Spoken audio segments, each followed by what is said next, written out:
లేదు, నాన్న కాదు. నాన్నకు అలా అయ్యి ఉండదు. లేదు, నాన్న కాదు.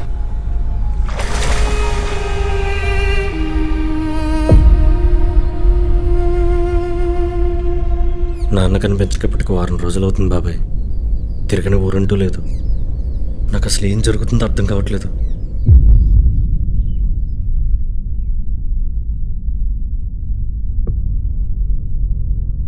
ఈ లెటర్ నువ్వు చదివే టైంకి నేను నీ లైఫ్లో ఉన్నాను. సారీరా, నిన్ను వదిలేసి వెళ్ళాల్సి వస్తుందని నేను ఎప్పుడూ అనుకోలేదు.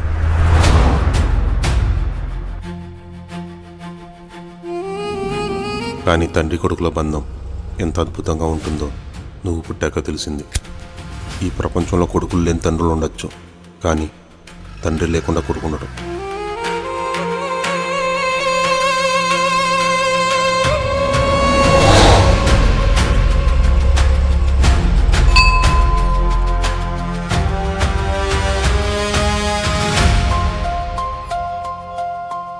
శైలగిరి నాన్న సొంత ఊరు, అంటే నాకు కూడా సొంత ఊరు.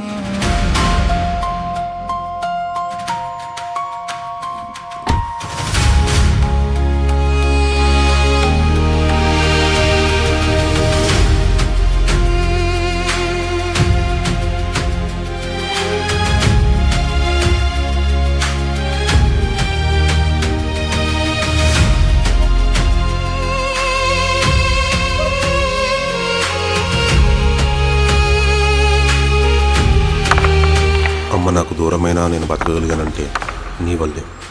నువ్వు నా లైఫ్లో ప్రతి మూమెంట్ని అందంగా మార్చేశావు.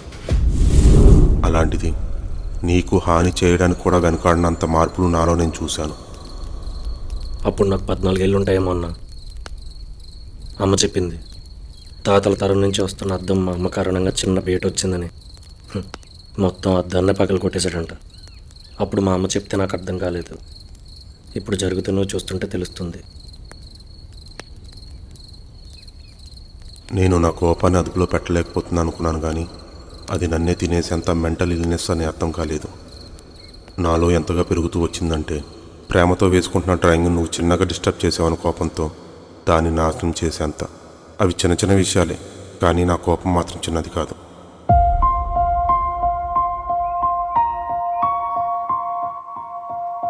ఆ రాత్రి నీ మీద చేయడానికి వచ్చిన క్షణంలో చాలా మదనపడ్డాను. నా చేతులు ఆగిపోయాయి, కానీ నా మనసు మాత్రం ఒక ప్రశ్న అడిగింది. ఈరోజు చెయ్యెత్తిన తండ్రి రేపు అదే కోపంతో ఇంకేం చేస్తాడో అని.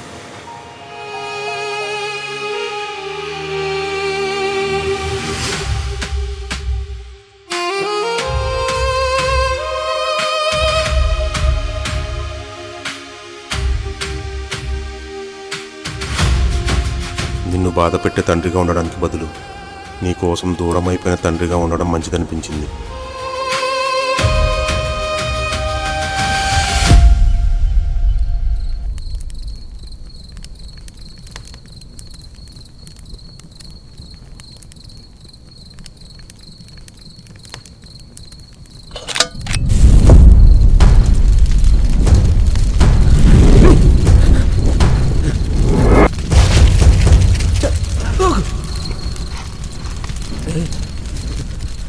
నీకేం కాలేదు కదరా? రే, బ్యాగ్ ఏదిరా?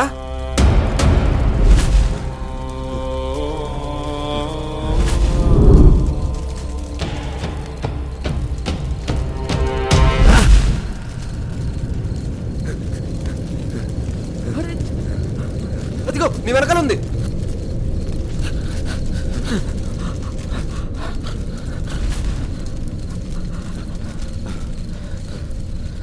యానిమల్ ట్రాప్ అనుకుంటా. సరే పద. నువ్వు నన్ను చూడలేకపోయినా నా మనసు ప్రతి క్షణం నిన్నే చూస్తుంది. కానీ నా లోపల ఉన్న కోపం నన్ను నమ్మనివ్వడం లేదు. నీ జీవితానికి నేను ప్రమాదంగా మారకముందే నేను దూరం అవ్వాలని నిర్ణయించుకున్నాను.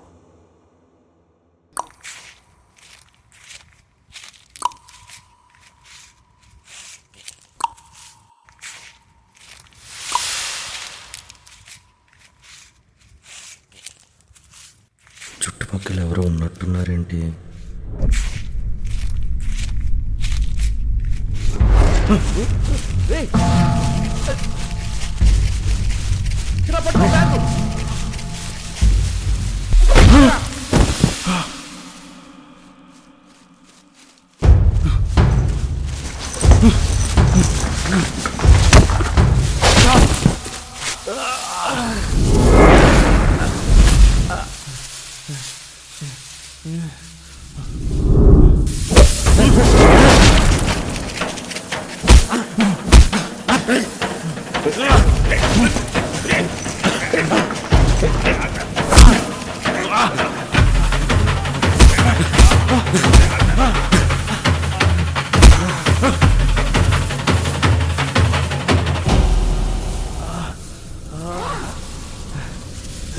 దీనికోసం కదరా, ఇదిగో తీసుకో.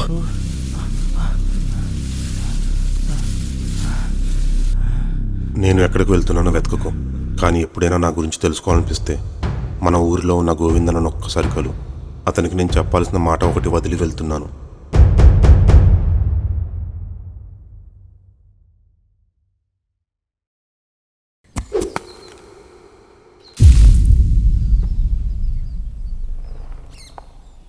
గోవిందన్న రాలేరనుకున్నాను రా, బాగానే వచ్చారు. సరే రండి. ఎప్పుడో తెలియక ముందు వచ్చావు, అప్పుడు నీకు ఒక 6 నెలలు ఉండి ఉంటాయి. మళ్ళీ ఇన్నాళ్ళకి ఈ తోటలంటే మీ నాన్నకి చాలా ఇష్టం. ఊళ్ళో ఎవరైనా ఎక్కడికి వెళ్తున్నారని అడిగితే నవ్వుతూ కొంచెం గాలి పీల్చుకొని వస్తానని అనేవాడు. ఇంకా కొంచెం ముందుకెళ్తే ఇక్కడ చిన్న రేవు ఉంటుంది. ఆ రేవు దగ్గర ఎప్పుడు మౌనంగా కూర్చునేవాడు, ఏమీ మాట్లాడేవాడు కాదు. కానీ నీళ్ళ మాత్రం అలా చూస్తూ ఉండేవాడు. ఎంత దూరం వెళ్ళినా తను మొదలైన చోటుకి ఏదో రోజు తప్పకుండా రావాలి. ఒక రోజు నాకు కొడుకు వస్తాడని చెప్పాడు. ఇదిగో ఈ నెలకు నువ్వు వచ్చావు. మీ నాన్నకి ఇష్టమైన చోటు ఇదే. నేను చివరిగా ఆయన ఇక్కడే కలిశాను. ఏ మాటకి ఆ మాటే కానీ వీళ్ళ నాన్న మీద చాలా కోపంగా ఉందిరా. వీడిని ఎలా వదిలి వెళ్ళాలనిపించిందో.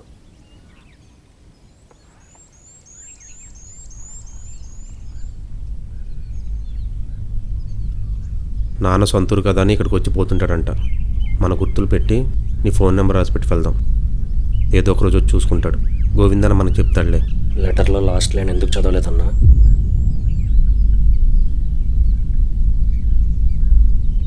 ఇంకా ఎందుకురా నిజం చెప్పకుండా దయడం? లేని మనిషి కోసం బ్రతికినంతకాలం ఉన్నాడనే అపోహతోనే ఉంటాడు. నన్ను గుర్తు చేసుకున్నప్పుడు నా తండ్రి నన్ను వదిలి వెళ్ళిపోయాడు అనుకోకు. నా కోసం తనను తానే వదిలేశాడు అనుకో.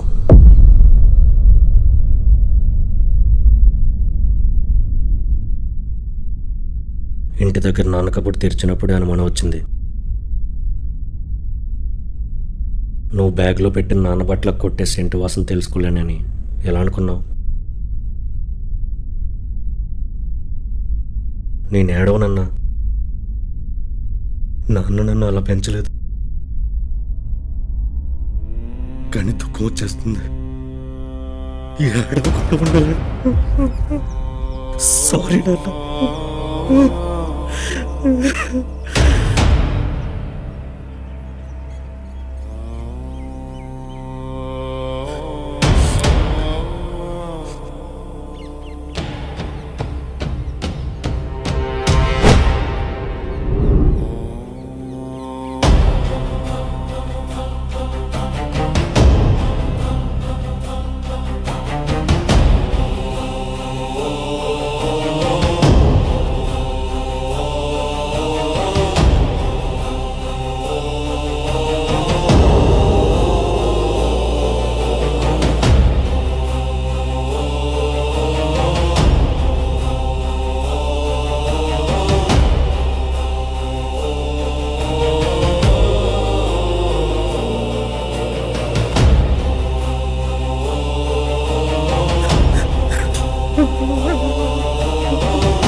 పాతికేళ్ల నుంచి వాళ్ళ నాన్న దగ్గర డ్రైవర్లా కాకుండా కొడుకులా పెరిగాను.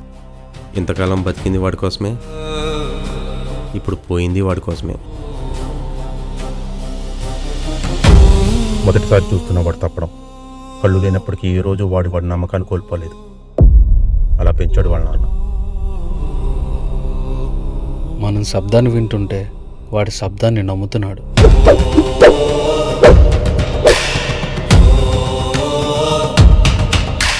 కాలం ఇచ్చే ప్రతి సంకేతాన్ని ముందుగా అర్థం చేసుకునే జ్ఞానాన్ని ఇచ్చాడు. గాలి వాళ్ళ నాన్న వేదంతో నేర్పించాడు.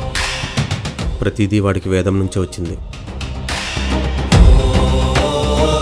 కళ్ళు ప్రపంచాన్ని చూపిస్తాయి, కానీ మనసు నిజాన్ని చూపిస్తుంది.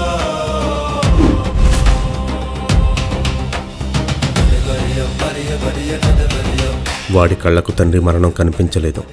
తండ్రి చేసిన త్యాగానికి అర్థమై నిలబడే ప్రతి క్షణంలో ఆయన బ్రతికే ఉన్నాడు.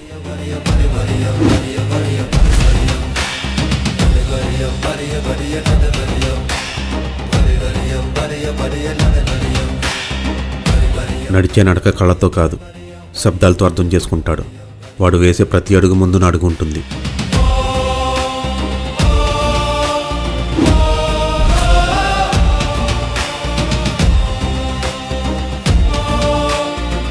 నేను లేకపోతే ఏదైనా శబ్దం చేస్తూ వెళ్తాడు. కొడుకుని కాపాడుకోవడానికి తన ప్రాణాన్నే అర్పించిన తండ్రి చేసిన త్యాగం.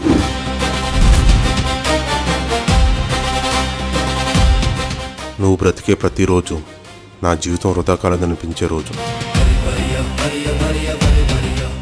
ఎందుకంటే కొందరు తండ్రులు కొడుకుల కోసం ఇంటిని వదిలి వెళ్తారు, మరికొందరు తండ్రులు కొడుకు బ్రతికేందుకు ఈ ప్రపంచాన్ని వదిలి వెళ్తారు. నువ్వు చెప్పిన ఏ మాట నేను వదలలేదు నాన్న. ఎంత దూరం నేను వచ్చానంటే నువ్వు నేర్పింది. నీకోసం ఎంత దూరమైనా వస్తాను. ఎందుకంటే ఈ ప్రపంచంలో కొడుకులు లేని తండ్రి ఉన్నాడేమో కానీ తండ్రి లేకుండా కొడుకు లేడు.